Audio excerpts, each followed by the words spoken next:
কামড়েতেই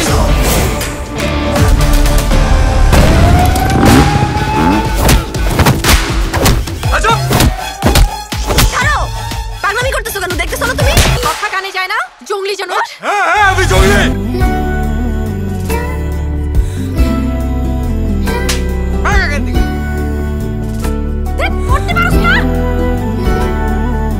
তুমি একটা নোংরা, তুমি একটা জঙ্গলি।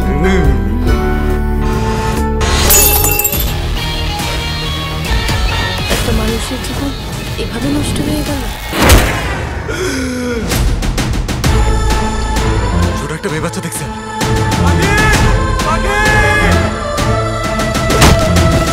স্যার এমন একটি কেস আপনি হাতে নিলেন কেন? তাই কি করেছেন আপনি মেয়েটার সাথে? আপনার কি বিবেক বলতে কিছু নেই? প্রাণ সস নিবেদিত বাংলা ছায়াছবি জঙ্গলি দেখতে চোখ রাখুন ঈদের দ্বিতীয় দিন রাত ৮টায় মাই টিভির পর্দায়। প্রাণ সসের মাখামাখি টেস্ট নুডলসকে করে তোলে আরো ইয়ামি আরো জোস। প্রাণ সস, সসের বস।